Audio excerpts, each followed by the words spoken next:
Welcome to the Nerdtastic in 3D podcast. It's Nerdtastic in 3D. Oh, it's Nerdtastic in 3D. Yes, it's Nerdtastic in 3D. It's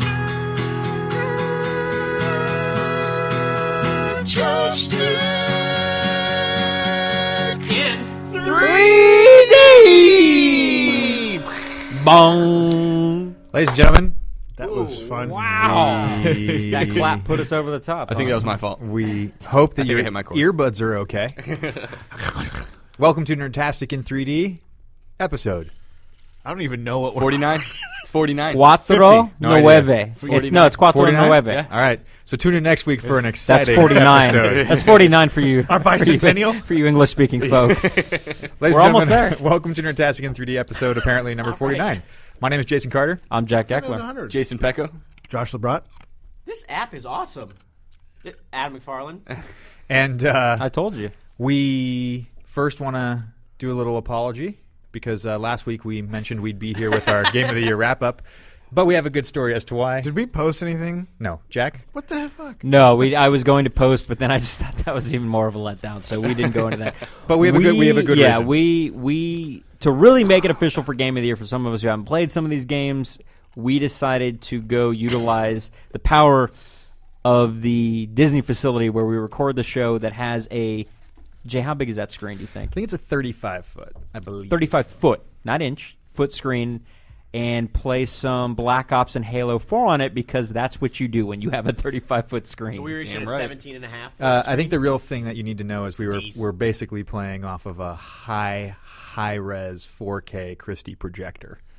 That's the real kicker. And I did It's a not know beautiful that, thing. but it was a beautiful thing. And we even did that tonight, too, before we started recording. Except just we 'cause took it's beautiful. 2 hours to try to figure out local networking and just never. Well, there's two. I mean, little note. There's actually two of those theaters here in this facility. So there's two of these screens, and they're right back to back. And we tried to get the old system link to work, and I think the internal network here is a little locked down and did not allow us to do that. But there was still some fun had on one of the screens for sure. And you guys were here pretty late. Yeah, we left at 11 midnight. I think I And that's a Wednesday for people who work like It's a us Wednesday during the night. week. So I don't know about you guys, but that was my first LAN party. Ever? Really? Ever? No, I mean Since I don't know, College? Oh, okay, yeah, all like right. 10 years. I just thought you had never experienced that. I'm like, well, we got to get you to like QuakeCon. Well, and it's some my other first LAN party with any of you jokers. That's for sure. Okay. With any of you. And now you all know that I suck at first-person shooters. You did. There's a couple of one of those gun games you were Yeah, there was barely last. one of them. I can play a good zombie. Barely That's about last. it. But what's awesome is if Zombie. you have problems getting a kill or advancing in a gun, you just find Pecho. And you can just go like, cool, moving up. He's usually looking around. We did not try the really new sure zombie what- mode tonight. Yeah. Yeah, I mean, not to lead off anything, but Jason, what did you? That's your first zombies for Black Ops 2 experience, isn't it? It was. What did you think? You know, Adam and I don't know if we talked about this on the show before, but we've been started with zombies from the very beginning, and we're in love with it. And it's gotten to a place that I don't know how to describe it. It's just not. It's too complex. Boring? There's too much. Boring's not the right word. There's just too much to it now. No, like I think they liked it when it was boring and simplistic. Well, it was. This is honestly it. Is we have never been as good as we were in that one that we found the pattern. I mean, literally, Which was the World at we're War standing, zombies, the first one? and we staggered. We stood in line. Like we we rotated. found, It was like we found this one spot where you could like it wasn't a glitchy, but it was like this. You lined up in this perfect way, and one person guarded a window, and you could stay in for. Were you guys like 6 o'clock, 3 o'clock? No, it was always 12 o'clock. It was always your 12 or 1 or 6. It was always right in front of you. One of them. But the point was about that was that it was I believe like that's 12 o'clock. thinking back about how we literally stood in the same spot for like 45 minutes and just shot the same. But it was for some reason it was a blast. So you're saying because you were able to find the glitch in the system, No, the game I- was fun. I Now think- that there's no more glitches, it You is know, not fun. I think what they tried to do is they've been adding tons of stuff to it ever since Yeah. that. So they added in zombie dogs, and zombie dogs just suck. They They take the fun out of it. Like they're just impossible to kill, and you can't really stock up your weapons because there's no way to get through that round. Yeah. And then they also came up with these like guys that come down from the ceiling and crawl down walls. So now instead of looking 360 around you, you're having to look like globally, like a dome Makes all us around sound you. lazy. Makes us sound. No, really, this isn't helping your cause. I was about to say. I'm agreeing 100%. Yeah. But as you're saying, I'm like, what a bunch of lazy. I also turds. love that right now you're leaning on a banana with a really sharp knife in your hand, just sort of chilling. That was You got video of this no now. doubt. This was considerably a redneck moment for Adam. He said, "I was waiting for the action." I'm like, talk- them damn zombies. Hey, we used to play I were the got shit. my iPad out. No, you're a lazy. techie. You're a techie I'm a redneck. techie redneck. No, yeah, it's funny. I would have thought though, when you're into something, when you're into a game, and I'm sure this is for all you guys, there's that aspect, especially when it becomes popular, because obviously zombies was, or they would have dropped that facet from the game. Yeah. That you want them to be like, oh my god, keep giving me more. Or make it more like, because it's like people I think just now buy that game Oh yeah, to just play the Yeah, zombies. definitely. Oh, yeah. it's a 'Cause it's like a staple now. Left 4 Dead style game now. Even like, it's pretty big. Especially with that zombie mode. Yeah, well, so that was the other thing too. Is there's a new map pack that came out. I don't know what it was called. The Revolution map. Revolution. And so there's now the ability for the first time to play as a zombie. And I think I scary shit, screamed man. at the top of my lungs, "This is terrifying!" Yeah. I At the scream top. like a girl. Now we're a playing lot. now. Hey, for everybody listening, obviously, I mean, I'm sure if you have good headphones, it'll sound like this. We're playing in this theater designed for good surround sound. And it was dark. It was dark, and it was scary. And as those hell when they zombies start just screaming. moan like. And well, the thing is too is there's the sound is coming out for everybody at the same time. So if you were at home, you wouldn't be hearing that like from all four of us playing at the same time. You'd be hearing your own, and then the screams in the background, not all coming at us at once. So we do have to say, so the objective of this version is there's one human, and then the other 3 players are zombies. And so the objective is the zombies have to attack the human, and if you attack them, you become the human. And the main idea is whoever can remain the human for the longest. We played it 3 times, I think. Reverse gun game style. Yeah. Right. So each zombie you kill, you get a better game, better gun. And of course, they give you the absolute worst Yeah. gun in the game, the laser-sighted pistol. Like revolver. Horrible. Like it's like a laser-sighted magnum of some kind. And we did so. The idea here is that there's one human and there's 3 zombies, and we somehow managed to find a glitch where there was no human, and so we just shambled around like we just zombies. kept restarting it until Until the human showed up. There were just 4 zombies running around with no objective. It was pretty entertaining. So the reason we did this is we discussed 2 weeks ago that we did want to give a really, really fair shot to Game of the Year, and there were several of us who hadn't played different things. So I had not played Black Ops 2. Jack, I know you hadn't played Halo 4. I hadn't played Halo. I hadn't played either Halo or Black Ops. So. Right. So a lot of us just voted for the only game we actually played. Not so- lazy. Again, not lazy. It's making us sound lazy. We're not lazy. We're particular. Yes. So we really wanted to. We're under time constraints. We really wanted to challenge ourselves to, if not play everything, at least be in a room where we're seeing it be played, so we can kind of give it our fair opinion. So, without further ado, for 2012, we'll go around the circle here. Game of the Year. Has anybody changed their opinions? Yeah, I'm I have. Trials Evolution. Okay. So for me, it's I have played everything now, and definitely still gonna go Halo 4 for me. Still sticking to my guns, literally.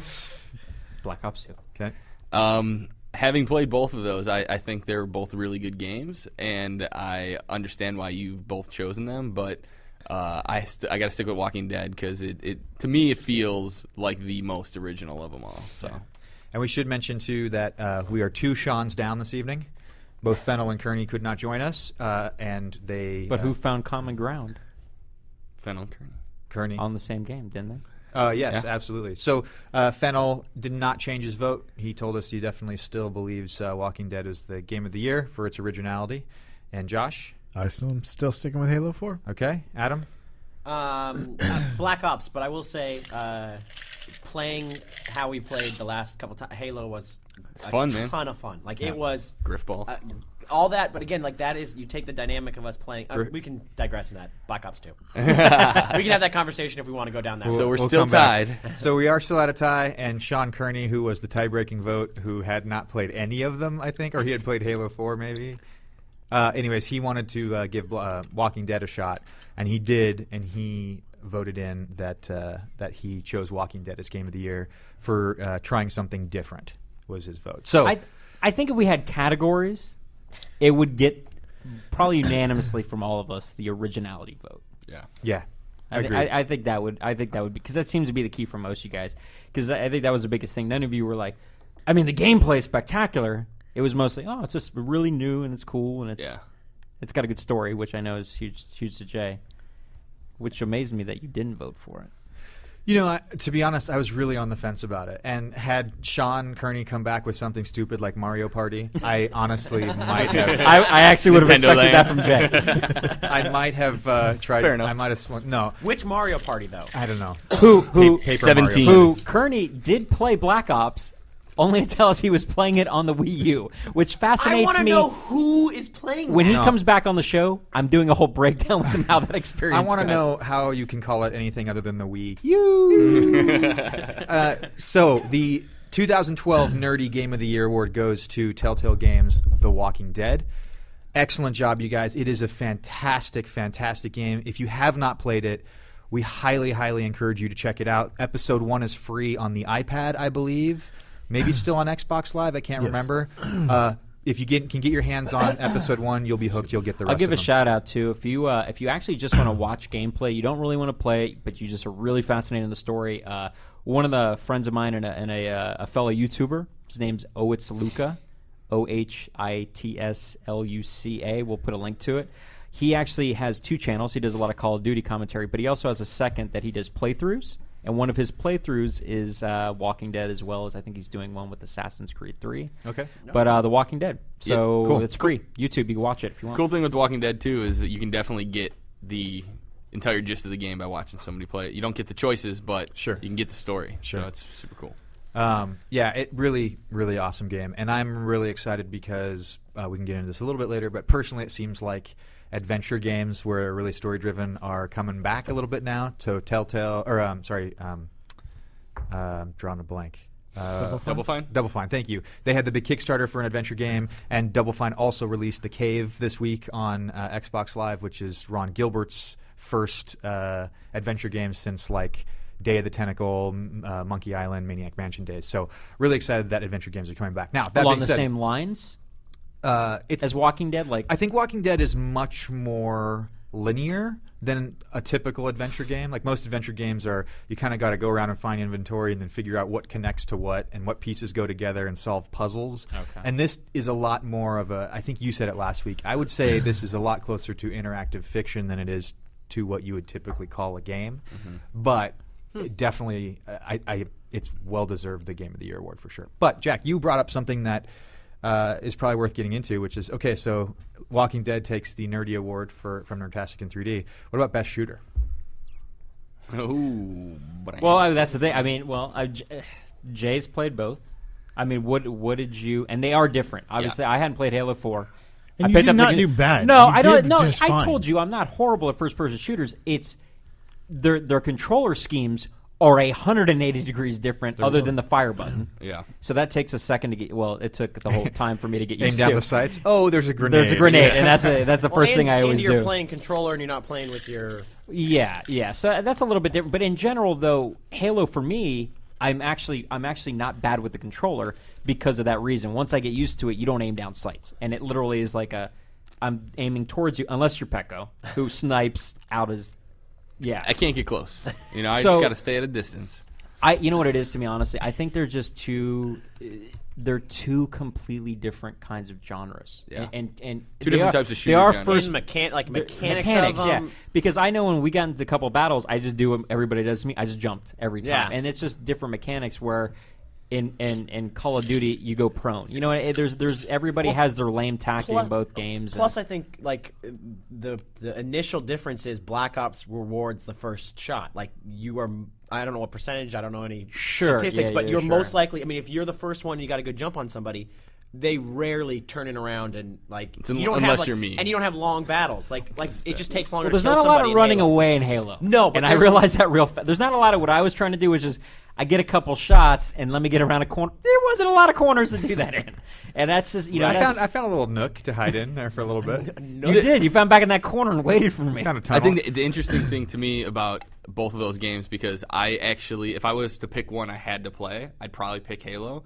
But I feel like, and I said earlier this is completely opposite, but I feel like Black Ops is a little more forgiving because you can kind of like shoot a burst at their like center mass and they drop, whereas in Halo you can't do that. There's you no know, 'cause they're center dropping mass. around and Well, the shotgun if you get close, but Oh, yeah, it's that shotgun's shield. one shot. That shield is a whole game changer in my Yes. opinion. So we're specifically obviously talking about multiplayer here. I think the stories, you could probably have your own opinion on the campaign version, but the multiplayer, there's two things I think that make them so significantly different. Call of Duty is definitely about a couple of clean shots, 1-2 clean shots, and they're down. Halo is you unload a clip or two into somebody, and so really then the game becomes who can keep the reticle on the player the longest. yeah. It's not even that though. It's a big portion. Adam, but it is too. But Adam would be charging at me, just unloading, and I wouldn't be moving that much. I'm just aiming more towards his head, Right. Yeah. and it's just like we can both. You gotta aim for the head. Like you gotta always. To me, the majority of my kills in Halo come from once I realized again where the button was is from their version of melee. Seriously, There's I mean, a it's lot of that. Shoot, melee. Well, there's a lot of shoot, this. There's melee. a lot of like running like this. Like you guys, someone's running back, like someone's backpedaling and someone's charging. and trying that's to why get I would the kill melee. Adam like 4 times in a row because Yeah. you would be trying to charge me, and I'm like, oh, I'm not going to get the which whole you melee can't thing. do. Now you can panic knife in Call of Duty, but you can't. I can't run at you for an extended period of time, going, "Holy shit, he's gonna get to me still because coming. I'm gonna run out of ammo," and he's still coming at me, and that to me is a game changer. The second, Well, the Blops second, has terrible knifing anyway. the second Blops 2 really, is terrible. really significant difference is one of you guys mentioned it, but Halo is a vertical game, man. That Oh, you yeah, just the jump. all over the and place it, like and a it rabbit. plays to that. Yeah, it plays to that. Yeah, which is interesting. So I think I think whatever the wide angle lens, whatever it is, tracking somebody jumping up in the air and shooting them, I think is easier. Not that really happens in Call of Duty, but it's designed well to work with that kind of a mechanic. So those two things make the experience very, very different. Yeah, and that's the thing. I would love to sit here just being a fanboy and be like, "Nah, Call of Duty's," but in honest opinion, you really just can't. They're so, in my opinion, so different. Literally, just so different. Other than you're left, right, and you have a reticle that you're viewing in first person. Other than that, I think they're just completely different in so many levels. Especially if you get into the shield, like. Well, if you get into the hologram stuff and like really get into the futuristic sides of things, I think it really starts to go outside the realm of. It's fun though. just- See, that's to me is way that one's See, way I more like, enjoyable. but if I had to pick another game though, I would have rather us played any of the Gears of War multi. I find that multiplayer experience better for like a random first-person shooter than I do Halo for some reason. What's Gears of War? Is that You fucking is that on PlayStation guys. Does that come out what year? Never heard. By the way, we're now taking donations to Pecho Yeah, Xbox Fund. Xbox Exactly. Fund, please, somebody just give him one. we're gonna give it to him the day as the new one comes Yeah, out. here's my old Xbox 360. Exactly. But here's the new one. And to, speaking of the new to one, round out the first-person shooter stuff, so there was a new map pack. Revolution came out yesterday, I believe, and 4 new maps. Grind, which is a skate park, which we played tonight, it's an awesome, it's cool map design. Actually, I like that map a lot. The colors are really cool, and it plays in, and it's just a skate park in Venice. It's good for a 4-player local. Oh, 'cause sure. It's a enough, smaller you know? map. Yeah, it's a smaller map for sure. There is, I don't have the list out in front of me to know. There's Mirage, which is basically a downed hotel in the desert. Yep. Which is a little bit bigger, and it plays the domination styles on a triangle, which is pretty fun. Hydro. There's Hydro, which we played, which is a retired dam, hydro dam facility, which it's cool. It has water that runs through it. I played that yesterday. Actually, I played all 4 yesterday. Featuring the voice talents of a Korean Pakistani. as I explained, Korean as I Sony. explained in one of the videos. And then the other one is Jay, you have it up? The gondola. Sorry. Is it gondola? it's Well, it the- has gondolas. No, but it's the ski hill. It's a ski resort. Yes, It's called a ski resort. Matterhorn. Now, No, that's a Disneyland ride. what's funny It's is called though Disney. You could see the confusion. It's though. called Disney. they have these little gondolas that go up the mountain, and they're moving ridiculously slow. And me and Josh were talking about it. He's like, they're so slow. You know, who would die by these things? First thing we see Adam. Adam's like, oh no, I died. I died by him as soon as I walked was in there. I just was like, "What's over there?" Okay, it ran me I was over. distracted by I the mean, literally, scenery, dude, they're retardedly and- slow, but they will kill you if you That's happen awesome. to I'm be not looking lying. at I it. literally spawned in. I downloaded it last night or whatever. First time I play it, spawned into the middle of a game, and I'm like, "Oh, this is crazy." And I watched a gondola go this way, and then one was coming One this way. comes the And just opposite. bonk. Oh my God! What also was neat, and this is a first for Call of Duty series period, is was a downloadable weapon that came with it. Now, what's neat, I thought, with this is I didn't know how they were going to handle the people who had paid for it, and you get the gun as you paid for it, so you get this gun. Is that if you're playing with anybody who has that gun and they die, you can pick their gun up. And as of right now, the people who all paid for it, there are tons of these fucking things everywhere. Wait, so how do they pay for it? It was part of the downloadable content. It's so the they first have like a downloadable store? gun. Do they have No, a store? it was part of the giant thing was the 4 map packs, the new zombie mode, and then the weapon, and that's all together, all bundled, encompassing, and in you just one have to pay for that. in one paid download pack. Okay. Which is, I think it's kind of neat that they give you a lot. Yeah. It's not like, we're just giving you some maps. Now they're trying to give you a weapon.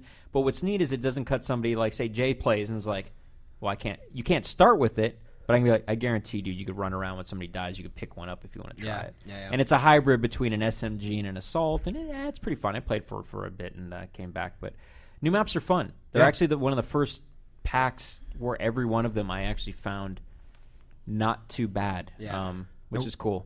And we got to do a couple of new things. Yeah. So there was a couple new maps. There was new zombie mode, which was fun. It was fun. And then we logged into Halo to surprise ourselves that's to right. find Griffball, which we mentioned earlier. Which I guess has It's been in 2 other on versions 2. of Halo. Has it? I don't know. I want to say I've played that before. I haven't. But it was very different and very fun. fun. I It thought it was was fun. interesting. I thought it This was is what I fun. would say. Like some of those game styles, I would never want to play online. Like with me sitting alone by myself, like that is so much more dynamic when we're all sitting in the same room. Definitely. It just That's that is my feeling about multiplayer in general. Is it's just so much more entertaining when we're sitting all together. But that's when you can different for hear you me than being scream. on. But that's different than if we're all mic'd up and playing on the same team. Yeah, because when you're mic'd up, no mic is clear enough to really hear like. Oh, we hear Pete too much. I think it's just I love you, Pupson. a dynamic, like literally standing in the next room where Josh was almost winning and stood up. Yeah, we don't get and to see walked Josh stand up closer and walk the closer screen. to Like, that was the fun. 35-foot screen. It's just I think it's a very different style of gameplay. Like you could play literally the same game modes, the same people, put everybody in the same room, and it would just be a different experience. Like it just would be different. And I feel like you feel, or at least I felt more comfortable like yelling and Oh. stuff with you guys than I I would know on, way more. You're also online. in a soundproof theater. Yeah, well, I would that do helps. it in your living room. Fair enough. One other quick tidbit to wrap up on this the Black Ops stuff is they also, and now this I find to be the coolest thing ever, and this is for anybody listening who does any kind of streaming or finds streaming interesting. This idea has been around for a while, but no one's actually been able to really get a hold of it. But they've partnered up with Twitch TV, who's one of the main gaming streaming sites, and they've actually integrated Twitch into the multiplayer experience of Black Ops. So literally, you could go. It says go live.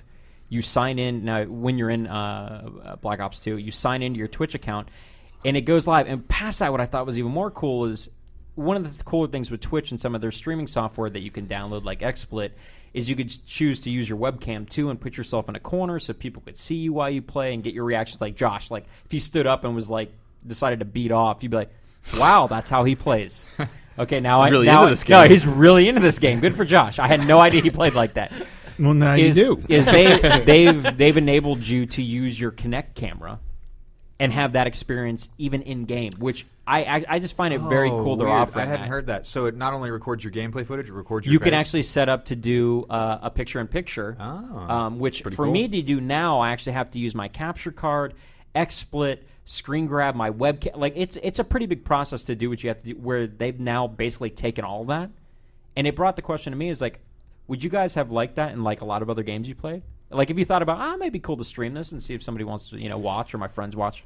By myself, no. But being like in the show, in the doing the podcast, there have certainly been moments where I would have loved to capture more of the Doritos Crash Course night, right? And that would have been awesome. Or which I could do now, or your experience in Minecraft. Like that would have. I think stuff like that would be entertaining. I saw how far I could dig down and regretted it, and then saw how far. Or like when we were at Jack's place and we did the Avatar. 1,000 Avatar, and we all stood there and played the Avatar thing. You're like, you just easy. You hit X X X X X, and then you die. Adam died. So, I was curious if you guys were into that. I think it's a fascinating idea for sure. Yeah. I think YouTube's Google's gonna have to upgrade their servers. And it's going to put it. Does it live somewhere? And it lives on Twitch. And what's awesome is Twitch. Then sorry. No, but you can within Twitch do your own edits, and then you can also straight from that. My understanding is put it right to YouTube too if you want. Are they gonna? Do they have a dick filter or? How's that? Unfortunately, not, because clearly they've let me do it. So I gotta be honest. I gotta be honest. Playing the game. I've only done it the no pun intended the long way, because that's how I do. But I was going to test it tonight when I got home to see how well it worked. Pretty cool. I need to grab my Kinect from upstairs. It's been used once. So if it does work, we may have to think about if the playing in the theaters is a reoccurring thing. So we did last weekend. We decided to do it again. I guess we could try that. We could maybe attempt it so that you could see us play as a group. So the streaming thing actually segues very nicely into something, Jay, I think you're going to talk about briefly, which is Project Durango and Project Orbis. Durango Unchained? Yes. Durango Unchained. Project Durango, as we may well know, is the code name for Xbox 720, and Orbis is the code name for the PlayStation 4. I don't know if we talked about it or on the podcast. We didn't really go into specs too much. I've only actually seen a lot of leak stuff on the Orbis, which I know, Jay, you're probably more excited about. Yeah. The rest of us would love to hear about the Django. So Django Unchained. My perspective right now, looking at the specs, and let me go through the specs real quick. It looks like the Orbis is expected to have 4 gigs of RAM, 3 gigs of which are free for games. The rest is for the OS.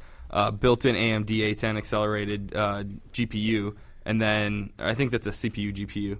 And then the Durango is going to have 8 gigs of RAM, which 4 to 5 gigs are free for games. And then graphics are based on the Radeon HD 8770, which is GPU. owned by AMD as well. Yeah.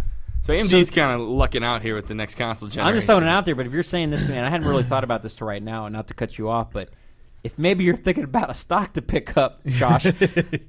AMD might be making a move, because when those consoles, that's a lot of chips to go into both consoles. I thought maybe Intel or NVIDIA would be able to get into one of these, but I guess not. Yeah, and I don't know if the Durango's going to have an AMD CPU, but I think the PlayStation is going to have an AMD CPU and GPU. So the segue here is, I believe one of the other things I read in that article is a couple of features of the Durango, the Xbox 720, whatever, which I believe that now the rumor mill is running that it's going to just be called Xbox. Oh, yeah. That's what you said, right? You're still saying that? Yeah, I believe so. So the rumor mill is running saying that it's going to have a decent capacity hard drive capable of being a DVR for recording, and managing your TV shows that you watch from your cable box, because it's so close now. And then also being able to use it as a streaming box for any game that you play. So this Twitch TV kind of thing out of Black Ops, I think the objective there is that you can capture any game and store it and upload it very easily to YouTube. Well, if they add the DVR feature, then you've almost enabled that for it. Right. So it's interesting that this is a trend. Like, people want to share their gameplay footage. I have to be honest, I don't sit around watching lots of gameplay footage. But see, then like somebody like me, it's weird. Not just the footage, but then it tends to be the footage and the commentary. I guess sometimes I get interested in, which I think is some of the selling point. Well, if you have like a tactic that you're trying to learn, and there's a lot of people that are just diehard, crazy sons of bitches out there that just, go through and test the fire rate of this gun and, with this attachment on this thing. And so, if you really kind of want to get down to the nitty gritty of things, and I remember when, I think it was Modern Warfare 3 came along, where I'm not sure which one, the leveling up, where you could do your loadout significantly different than how The earlier games where you just progress. Like you got level 25 unlock this gun, level 26 unlock this gun. It was just more of a natural progression where you leveled up and the next gun became available and you worked on that. That I finally started going online and like looking at guns, and when you had ultimately this choice of you could pick anything from the get-go, I was like, whoa, shit, you're not going to tell me what to do now? I've got to make a decision. Because before it was like, you just got the next best gun. And so you're at level 50, you had the best gun. But now... But they do that, but the top-tier gun might not be the best no, gun. And that's how I always played. I was just like, I'll level up, and then the next unlock, I'll play that. But like now, especially in Black Ops 2, and specifically Black Ops 2, like I've done more reading on the guns and watch videos and like actually... taking the game outside of just me sitting there playing it. But I think it's fascinating. I think being able to take the streaming in and just have that capability. I'm also fascinated with the potential of it finally having a Blu-ray player. That'd be nice for you guys. Yeah. But what I'm excited about Nice for you guys.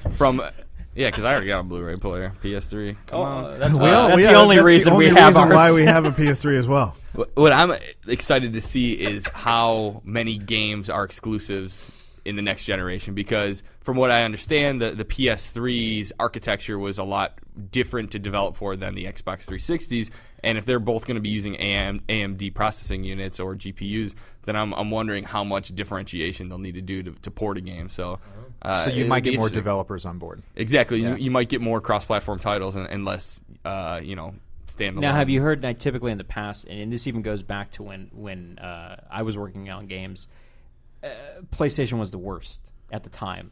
It's always been and that the was worst. Okay, and I know you know a bunch of people in the industry still. Have you heard any rumors that nothing has changed and it is still I haven't heard, tough to develop for, and their support isn't the best, and like I haven't heard anything about the new system, so I can't really say anything about that. But just from seeing the specs of the system, like it seems like it's moving more towards this unified thing that will be able to be easier to make cross-platform games. So let's talk about the RAM for a second. So Orbis, PlayStation 4 gigs of RAM, 3 of which are available to games. So that's 3 gigs of RAM for the games and 1 gig for the OS. Okay, so the last OS to need 1 gig of RAM, I think, was Windows 2000. Durango is 8 gigs of RAM, and it says 4 to 5 of which are available to games, which makes me think 4 gigs for your OS. Is that Windows 8?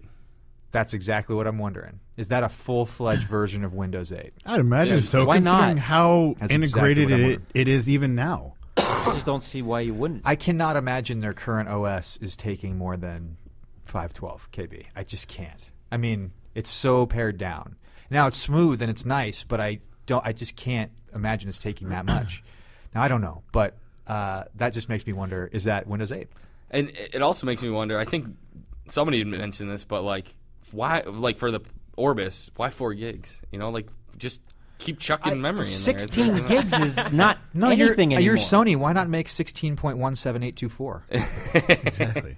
And brand it as that's the new one. Brand it as the new industry RAM standard. is still so cheap. I just didn't get that. I don't get why RAM is something that they go light on when I guess in the grand scheme of things, it's a console and people want to pay as little as possible for Exactly. So PlayStation 3 was pricey. When it first came out, it could not compete with Wii or Xbox. So because the processor and the cell processor of it was insane. Yeah. When you paired like 10 of those things, it was like a supercomputer, and you did folding from home. Yeah. Because it had the capability to do that. So then no games utilized any of that, mind you. Not at all. But folding at home killed it. And even when they did, it would go like, you would look at so many different game reviews, and it would go like, it has it looks a little bit prettier on the PS3 than it does the Xbox 360, but now it suffers frame rate issues. And they would always go like, get it on Xbox because it runs better. Right. So, I think that's our game talk for the evening. But that's back to, I think, their developer support and stuff. Like I said, I've never heard anything good, and I don't know why. And especially in the PS2 days when they were doing so well, why there just wasn't better support. I don't know if they became... when you get to the top of the echelon, you sort of get that attitude like, well, why don't you? It doesn't you're matter. doing us the yeah. we're not doing you the favor. Yeah, whatever. You want to work on our stuff, why don't you just fucking deal with it? Isn't that kind of Sony's MO though? As a yeah, but I think it hit consumer a pinnacle electronics on PlayStation 2. I mean, I remember that's what we developed. The two titles I worked on was PlayStation 2 and the original Xbox, and the thing that they basically the developers started and the programmers started to get so frustrated that they spent much more of their time. And I was a PlayStation guy, like that. That was my. I didn't even own an Xbox, so I was like, why aren't you guys? Are like, you just don't get it. This is not easy to develop on. And at the time too, they were finding everybody was starting to find these new cool things on the Xbox. You could use normal normal shaders and stuff in the Xbox and start to get all these new effects that you couldn't get on the PlayStation at the time. And yeah, I would hope this time around if they're trying to unify that they sort of get up, realize, okay, maybe we're not top shit. The other thing that would be interesting too is if they kind of, now that there's iOS and even XBLIG, like, are they going to open up a path for like really little indie developers to release games on their product? Because Xbox has it, iOS has it, and Sony PlayStation is the only thing that doesn't. Yeah. Sony sucks. Don't you say? I did. You know what I did do? I did play something. I did get into the SimCity 2013 beta. I saw you posted that, and I played that. I multitasks this weekend playing it because I want to talk about this in general and your guys' thoughts on this. This is a side topic on this. It was a time-based beta, and I've never played a beta that was time-based. And I don't mean like you only get to play for it for the weekend and that's it. It was time-based, meaning I only got to play 30 minutes at a time, and then I had to restart all over again and play 30 minutes. Restart at 10-minute mark and be like, you only got 10 minutes. Wrap it up. I'm playing SimCity. Yeah, I was like, isn't that you game can play about for the long years. haul? Like, isn't that game? Now, and that's the thing. I would get in, and there's this. Anybody who's ever played the game, there's always been a speed accelerator to accelerate the simulation of the world and everything else. Also known and I would as crank fast forward. Yes, and I would crank that. SimCity that calls up. it the speed accelerator. Oh, sorry. Yeah. Okay. Speed accelerometer. TM. Global speed accelerometer, I think, is. Can we get into the physics of how to actually speed What's up the the, globe that quickly?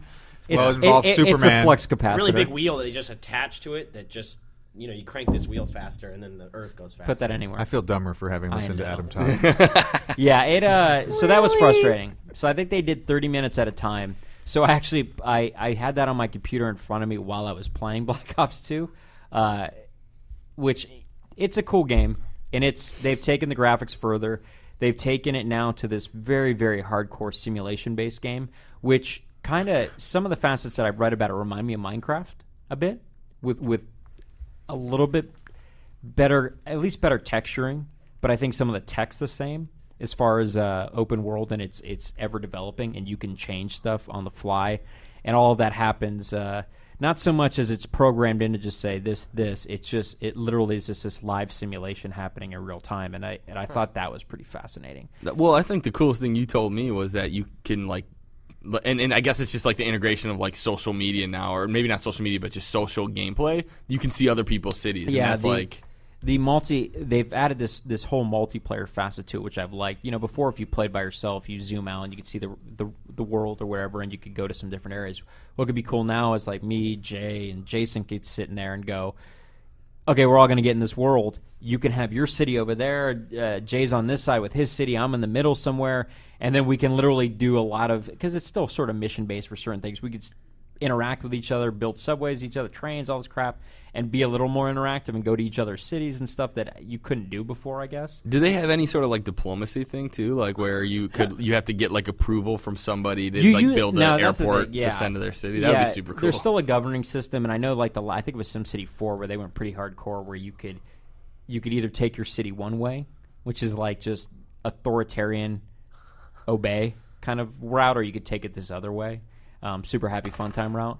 I didn't notice whether or not that was there. To me, I didn't dig on that one too much. They've taken it back a bit to the old school play, which I like, which is different for me considering I love FPSs so much. But that game, dude, that game sucks me in for some reason. They should make it run in a browser. Has my heart. If they made it run in a browser, well, that's what the hell I like the believe it or not, the Facebook game. Because it plays in the browser. You play it from anywhere. It's pretty damn fun. You cannot play it from the damn iPad, and that's what pisses me off. That's a shame. I guess Flash based. Yeah, is my I guess. Yeah, a lot of Facebook games are Flash based. Love that game. Did we lose Adam? In a fit of fun, we lost Adam. Yeah. It was he has to go poop. B-dubs creeping up. Drop the deuce. A couple more things. We're going to be a little bit mysterious here. We have something that our good friend Sean Fennell has created that we are not going to share because he's not here this evening. But we will say that I did share it on Facebook. Well, then, well, I shared the link. I shared the link because I was like, hey, we got to get this Either out. way, we'll wait until Josh, Sean's is here. that still recording? Keep going, Jay. I was just curious. Either way, we'll wait until Sean's here to actually kind of launch out what he's been working on. But it's something very cool, something we're all very excited about, and are excited to share with you. So stay tuned for that little bit of mystery. The hell is it?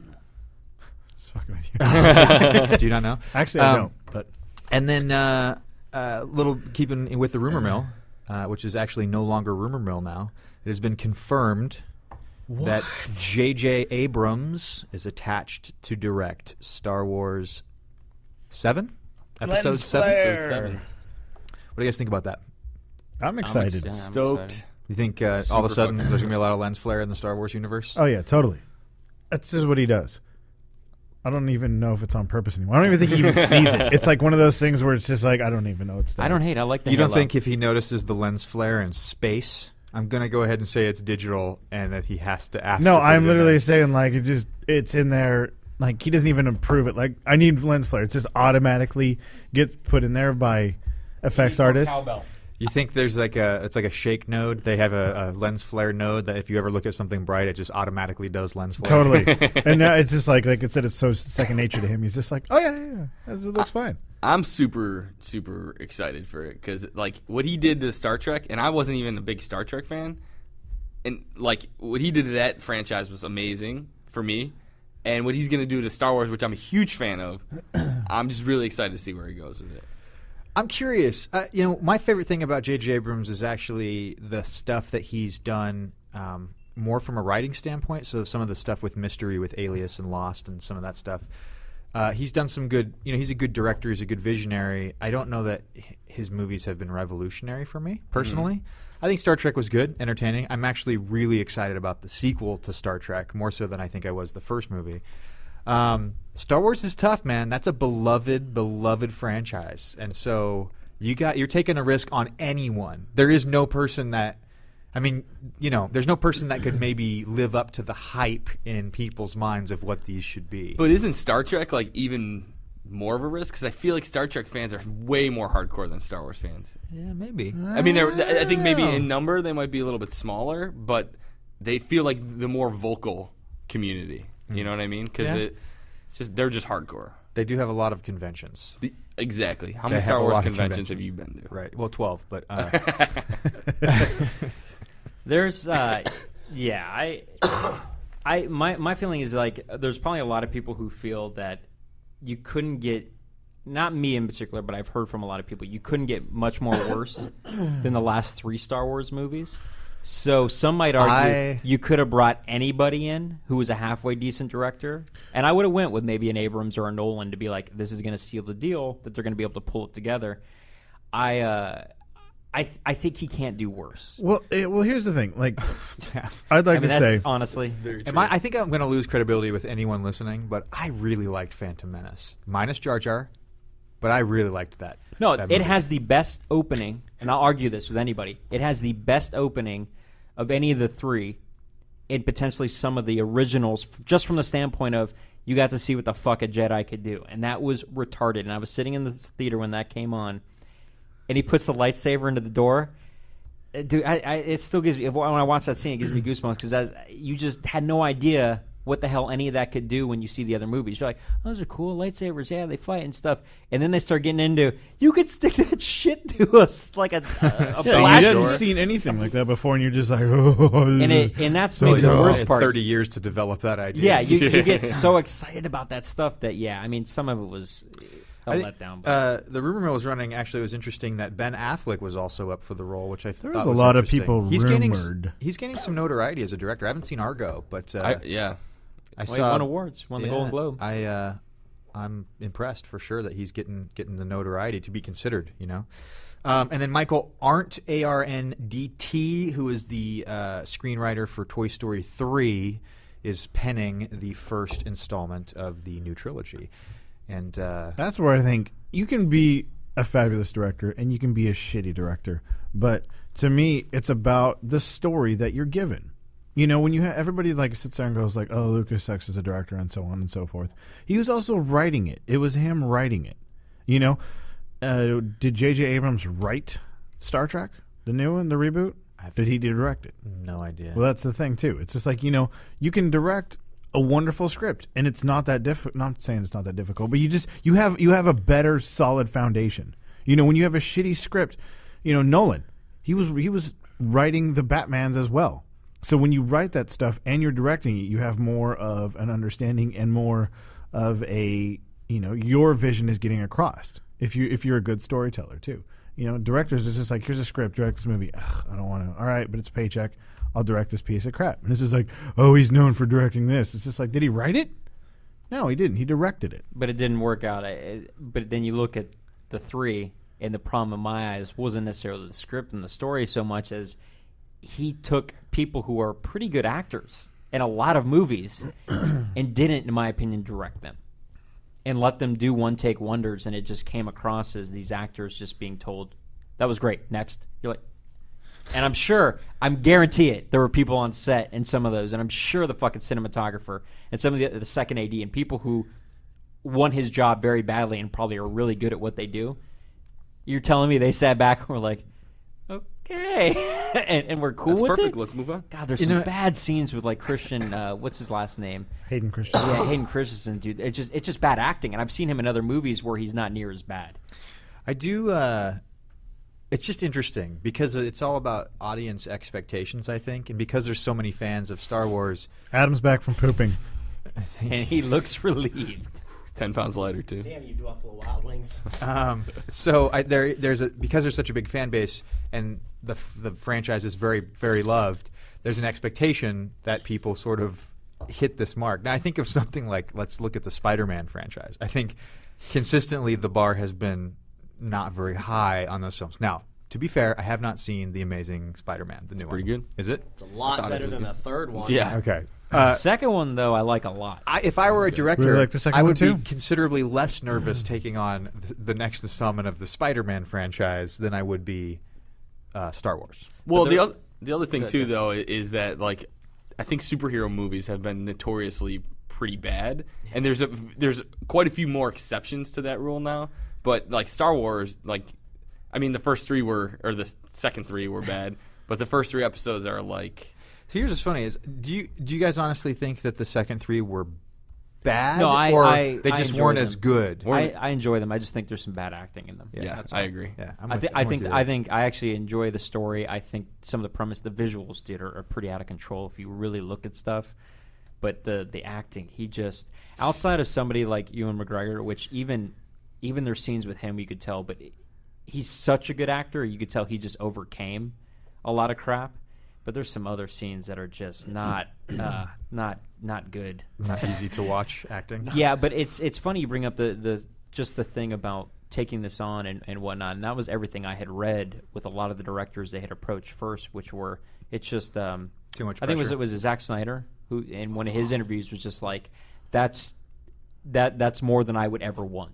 Like to deal with. He's like, you know, his article was about I've dealt with that with like the Watchmen, and I know what goes into an already built fan base that you're getting ready to bring to the screen.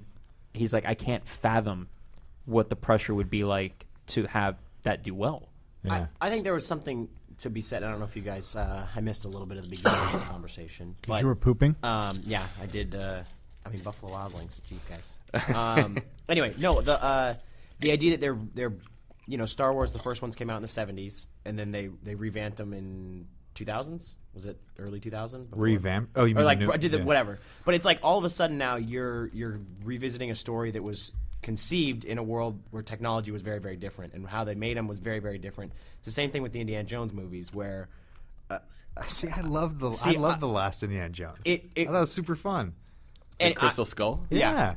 I thought it was super fun. Once haven't again, seen it yet, so I can't to judge, me, but I'm not- very cool opening. But it's one of those things where like you're watching these, the 3 Star Wars that are supposed to be beforehand, yet everybody in the movies is doing things that they weren't able to do. Like the Yoda fight scene was fucking awesome, but it's like Yoda Yoda didn't move like it just was this Well, very he was older, different, right? I mean, that was the Yeah. idea. But it was just this very different feel for movies that you kind of the original three you just loved the way they were and how they were done. And Which you bring up a good point, and this is something I think I talked to Josh about, which was what or Sean maybe about. I was excited about is that I think JJ will bring to it is that Lucas.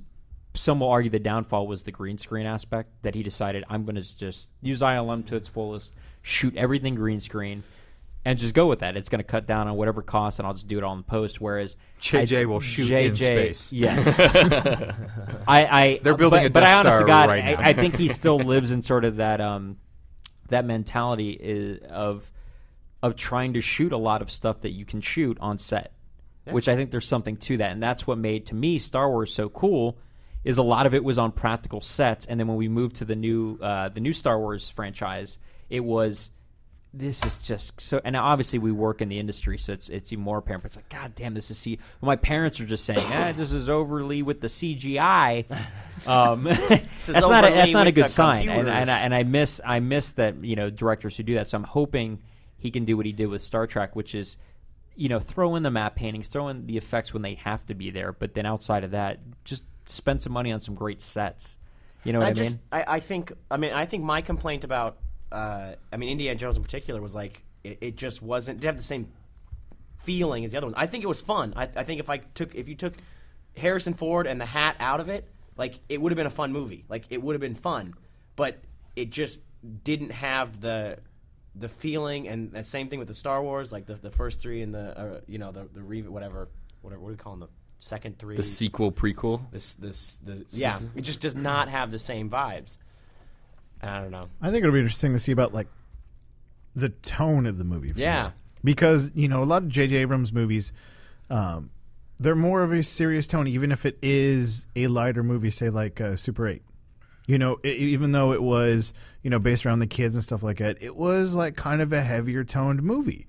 Yeah. With this sort of thing. And to me, the Star Wars, they always tried to be this kind of epic, sort of thing, but at the same time, it was still kind of this level of jokey campiness to it, to where I don't think, Abrams. Do you really think does Disney? that. Let me ask you this, Jay. Do you think Disney will restrict or put any expectations on him, or sort of let him listen to Kathleen Kennedy and sort of run with it?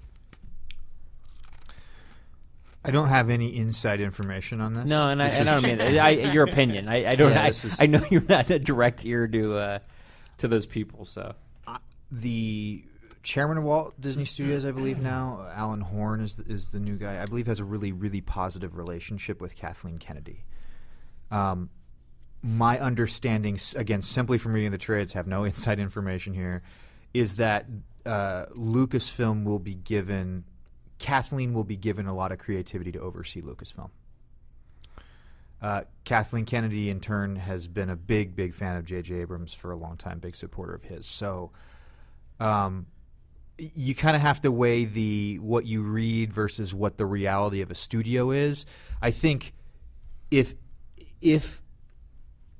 Disney is financially, which I believe it is, in a place to allow for creative freedom, I think what the likelihood would be is they'd extend schedules if need be. Meaning, there's no release date for Star Wars 7. So let's say it takes 3 years to really make it good. Let's say the first year maybe stumbles a little bit and they have to do a lot more pickups. I mean, I think what you're going to see is a lot more flexibility to make that project done right.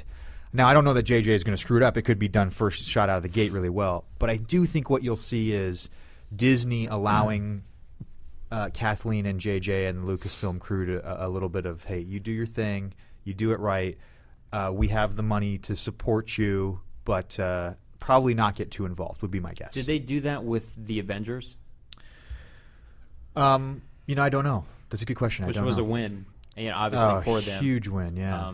I was curious. I mean, at the end of the day, it gets pretty easy to forget that they are still ran by the mouse.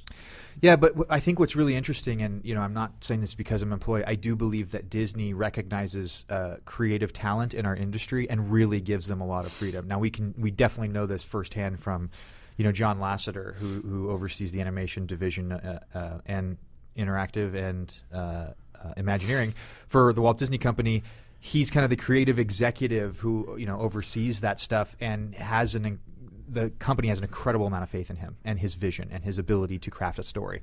And so I think the Walt Disney, another one I look to is, again, no inside information here, but I have heard countless times that Johnny Depp pretty much has carte blanche to continue the Pirates franchise. So as long as you keep playing Jack Sparrow, we will throw the money at you to do these projects right.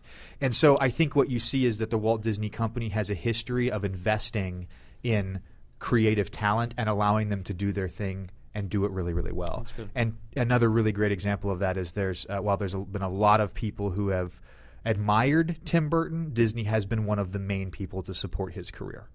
So I think there's some real interest in the company investing in creative people, allowing creative people to be creative. So I think it's one thing too to maybe think of is, with these new movies and stuff like that, they were saying one every 2 years or one every year or something like that they wanted to come out with. What's this? With the next Star Wars. I don't know. I remember there was the rumor of they had a slate of wanting this to come out. Now, with this new director and it being the seventh one and stuff like that, and they had the first three were basically prequels, so you're really not going to bring a shit ton of people back from that one. Anyone from the originals is kind of gone, so you're going to basically but you could do cameos. You could do cameos, but you're basically you're starting almost from scratch. You're not. You blew your load, like I said, with the prequel stuff, and it's years and years and years past that. So, what people I think it's going to be kind of a sketchy line is keeping that familiarity of the universe and the characters and things that you love, and at the same time it's going to be something completely different, and because they need to then spin off of that and create more sequels from that. It's not just the final chapter of this one. But I think that's the thing, and I think that's why JJ is a good candidate, because he took Star Trek, he took almost all no-name actors, and threw them into these roles, and they were all great. And I'm excited to see them again in this next one. So I honestly am hoping there's a large aspect of new people we maybe don't even know about and could build on that. Now, I do believe that there is one thing that JJ can do that will make guarantee success for Star Wars 7, and that is to give Samuel L. Jackson a cameo, but not as Mace Windu, but rather his character from Django Unchained. Because I think that you could just put him in anything, and that was a brilliant character, and I want to watch more of it. So Sean Fennell has brought this up before, but I wanted to reiterate this because we're on the topic. I have heard from countless people that the major Star Wars fans, that the number one thing that they are hoping is that the next trilogy be based off of a series of books by Timothy Zahn called the Thrawn Trilogy. The books are Heir to the Empire, Dark Force Rising, and The Last Command.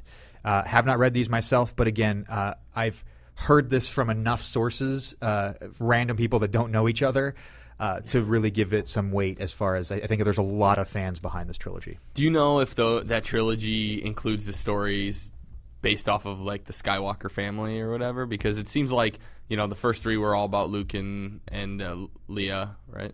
And then the original three were Luke and Leia, and then the next three were Anakin, which is Darth Vader, and all part of the same family. So you kind of expect that the next three will be still based off that same sort of core set.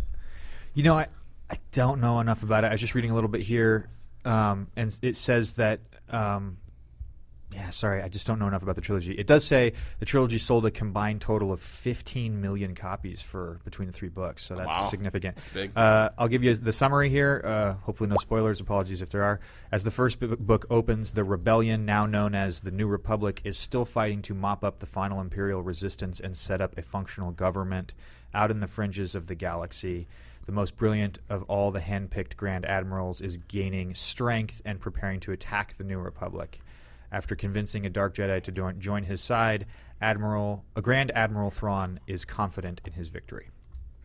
So it doesn't sound like there's any gap. Connection it sounds like it picks up, right where maybe it leaves off. But they didn't mention any characters that sounded recognizable. I'm just reading. Sorry, I'm just kind of picking and choosing some information. Because I off imagine of- some of those books are mostly based on the world of Star Wars, but not necessarily tied to. Well, and that's the beauty of that universe they've talked about. And I get it past that book. There's aren't there hundreds of books? If this helps at all, Heir to the Empire Volume 1 has a picture of Luke, Leia, Han, and Chewie on the cover. all right. I don't know if that That's means what I anything. know. I'd heard it's about their relationship, and they have a family, and so on and so on. And We have talked about this. I know I brought this up once before, but it is interesting to think that here we are, 40 years later, 50 years later? Can't do that math. Since the first movie. 76. 40. Yeah, something like that. I can't remember. Anyways, you have this the possibility that you could cast Mark Hamill as Luke Skywalker as 40 years older. You or could whatever. you could all of them. Yeah. I mean that's No, that's you what- wouldn't want to cast Carrie Fisher. That's what everybody says, but I'm saying he brought Leonard Nimoy back, who I think is That was significantly awesome. older than all of them. Why? Honestly, why wouldn't you? Leonard It'd be Nimoy a great is- throwback to your fans to have them all Nimoy come is back. like in. 80 years old, I think. I don't. I think literally, dude, you could have Luke, Han, Leia. There's But nothing they really wouldn't stopping wouldn't that. be main characters, right? You They'd could be- even literally probably even in the first one, because I think he's still around for sure, and I don't know how mobile he is, but you could still have Anthony Daniels do the voice if they kept C-3PO in play. True. Because I saw the Star Wars Live thing. I guess it was a year ago or 2 years ago, and he was the host and still at it. What about the voice of R2D2? Who's going to do that? That's Josh. do you know who That's the? That's critical. Josh. Josh is up for that role. Josh. This is not a super. I don't know. This is not super well known. But do you know who the operator of R2D2 was for the Willow. last trilogy? The Warwick. operator Oh, the opera. I don't know. A little guy, Oh, the Operator. little black guy. for R2D2. Mark. Wait, was there an actual robot? John. It wasn't CG? Oh no, hold on. Tip my tongue. R2D2 is the little Grant one. Imahara. Yep. Really? Yep. So Grant from MythBusters was the chief operator. He was the designer and chief remote operator of R2D2 for. Is that one of the main guys? Wait, he's one of the. He's the. in the He's one of the side guys the from second MythBusters. three? Yeah. The But he's second like a three? big Yeah. robotics dude. I was like, so what was that's he the like? only reason two? why I kind of thought was he about 2 years old during the first one? I don't know. That's awesome. I'm still trying to figure this out. Sorry, hold on. It is 2000. Now, side fact though, my friend Kevin Vincent, who 37 Leonard years. Nimoy is 82 years old. a friend of mine, Kevin Vincent, actually, he's the R2 guy for a lot of the Star Wars conventions. He's actually their go-to guy for R2 at the convention. Was he like gets into Remote a suit? control? No, Oh, remote, it's all remote control. Yeah, remote control. Yeah. And he's probably the biggest Star Wars fan I know personally. He's pretty into it. Speaking of Star Wars, have any of you guys watched the show on Science? I can't think of the name now, but it's An Idiot Abroad. No. No, there's this is the final season, and the main character, is traveling with a little person who is the dude who played Willow and one of the Ewoks from Star Warwick Wars. Davis. Warwick Davis. Yeah, Oh, I've met him actually. He seems awesome. Yeah. the show is really funny. I love the show. I just haven't seen. That's so funny. Yeah. So midgets, huh?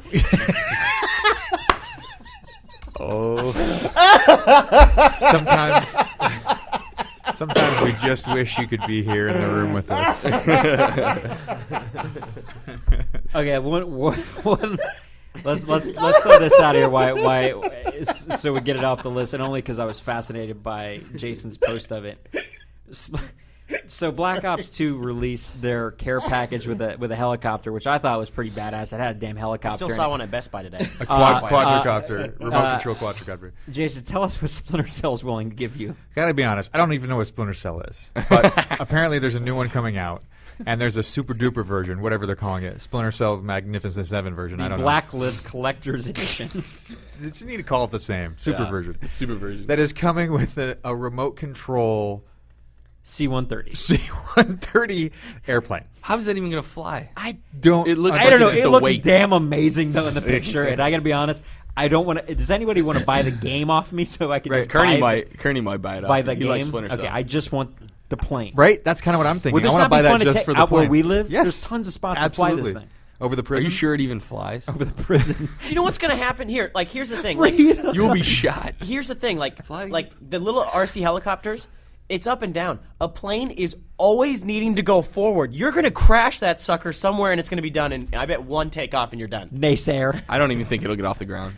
Me. Have you not seen me and Jason? Actually, we are technological wizards. the remote control doesn't actually power the propellers. It just powers the flaps. Actually, so all you can do is sit on the you ground could and have go seen me up. and Josh. I have a small little remote helicopter I got for Christmas from my mom. You should have seen me and Josh trying to fly that thing in my living room. That was We got him, too. with Jack's wife going like, because Dylan's running around and Susie's just like, just please don't hit my daughter, because it's just like, We're trying and to it gets figure out how to kind of get low. She's just like, she was very scared. We did figure it out, though. Yeah. We did figure it out. Those things are This thing, you ain't flying in the house. This thing is. That thing's got 4 I have engines Nick on Dillon. it, dude. How big is the box? This thing. I'm looking at this picture. It's. I need to see video of this thing flying. I'm calling shenanigans. I'm with you. I think it's probably made of styrofoam, and you throw it. Yeah.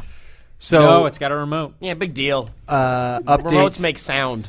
Pew pew pew pew. Update to Maybe it's Where's My Water, where you can now capture gameplay footage and share it with your friends. Yeah. The Speaking of streaming, that just came out today. How's that update. going?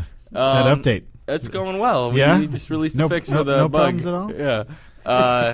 The update includes a new feature called Photo Finish, which basically tracks your movements on the levels of the week, and then allows you to post them to Facebook or Twitter, and then basically declares you as a type of player or a type of cutter, essentially, and gives you a duck.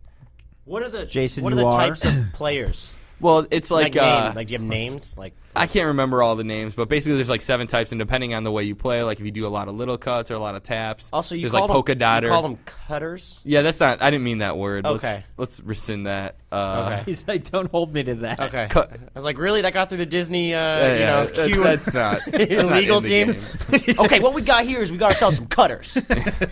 Stay with me. As usual with rapid mobile update, iteration, and development, there was a bug, and we think we fixed it. So Yeah. You mean that wasn't part of the new pack? the crashing, no, it Crashing? wasn't. New feature? But it's nice to have somebody here telling everybody they're on the case It's all okay. and it's probably fixed. If ever you're playing a mobile game and it crashes all the time, there's a 99% chance that the studio already knows about it and is already working on a fix. So you can reach Disney Mobile at support. No, just kidding. Jay, your number again? Exactly. Attention, Do you Jay guys, do you guys Pecho. want real support here at Nerdtastic? We're giving you right to Jay Pecho. Don't do that, please.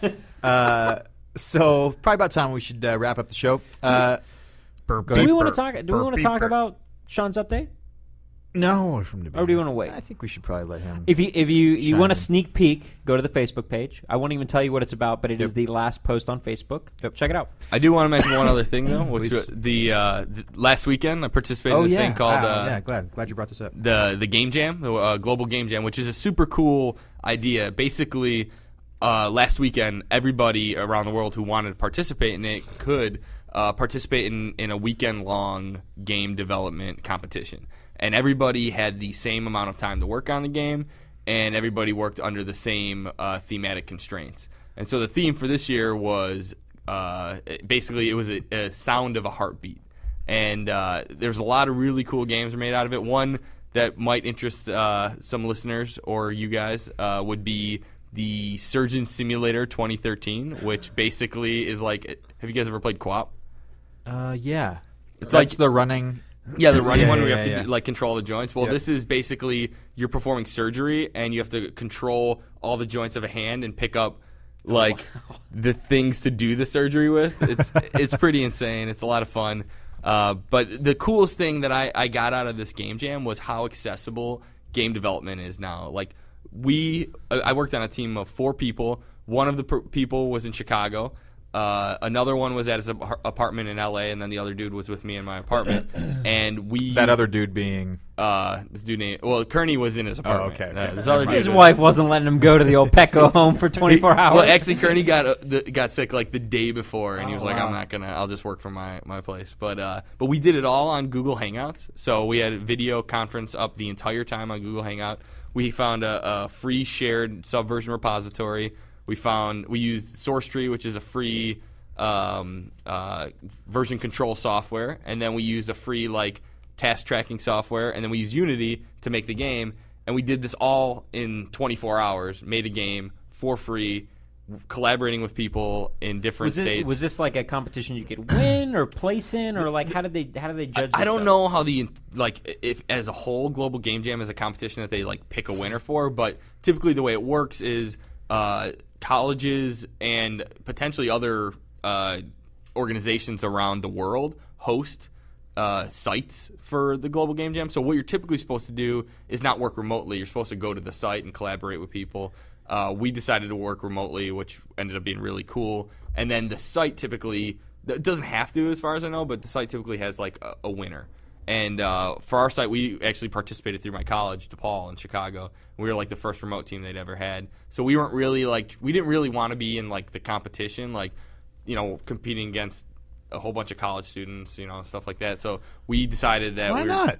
Well, the thing was the schedule for them was like, since they were 2 hours ahead of us for the most part, was kind of difficult to get us into like the streaming and stuff because they didn't have the technology set up to do the streaming and stuff. And by the time it ended at like 10 in the morning after not having slept, it was like, all right, well, I'm just going to go to bed now and here's our game, So was this a 24-hour or a 48-hour? It's actually a 48-hour, and so you're supposed to start on Friday night and you do your planning and stuff, and then Saturday morning you come in and work until basically Sunday afternoon.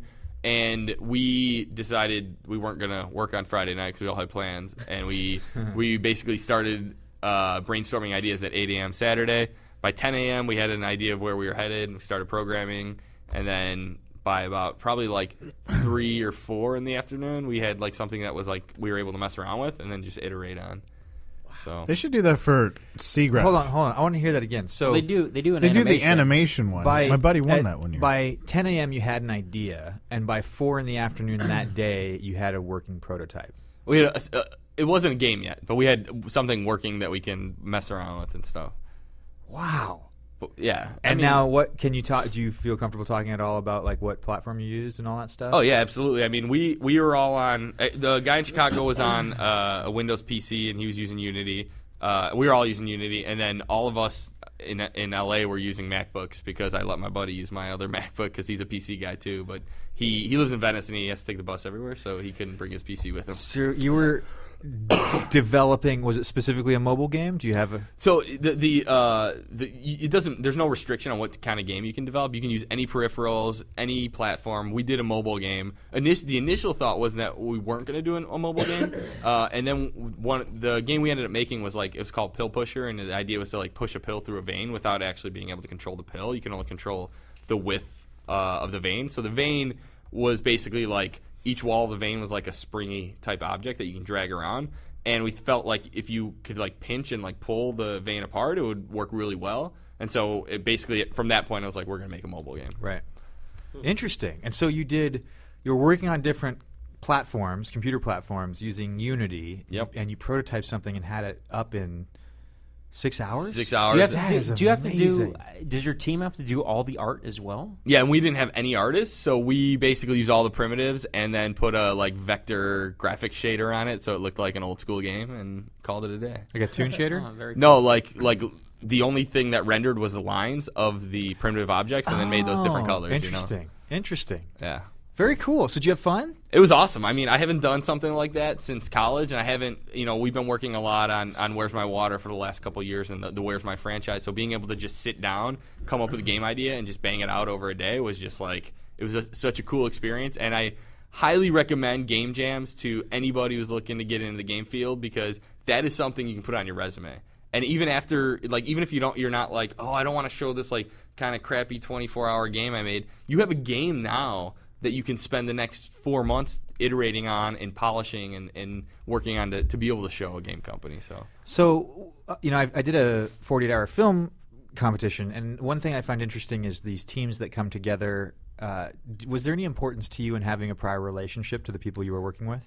Yeah, there was definitely, because the whole idea to do it had been brought up multiple times, especially by my friends who still live in Chicago. They've asked me a few times the last couple of years to do it. And I just, working full time, you don't really want to stay up all weekend and then try to catch up on your sleep on Sunday night. So I had never done it. And then my buddy moved out here and he was like, hey, we should do Game Jam. And I've kind of been feeling like I need to like create something new lately. And that was kind of a good outlet for it. So definitely for me, if I was going to do it again, I would do it with people I know. But I think when you're trying to get to know people in the industry or other people who want to make games, it's good to just sign up at a site of a game jam nearby you and then just go there and meet people. Because that's typically what they do is like you just show up at the site and you're like, I'm a programmer. Who needs a programmer? And then you just join a team and you meet people. That's cool. That's Very cool. And you had fun. That sounds awesome. It was awesome. I stayed up on Sunday to try to I was like, if I go to bed at 10 o'clock in the morning, then I'm going to wake up at 9 at night and I'm not going to be able to sleep all night. So I stayed up till 6 o'clock in the afternoon on Sunday and slept until 11 on Monday. Wow. So I actually did make up the extra 8 hours. That's funny.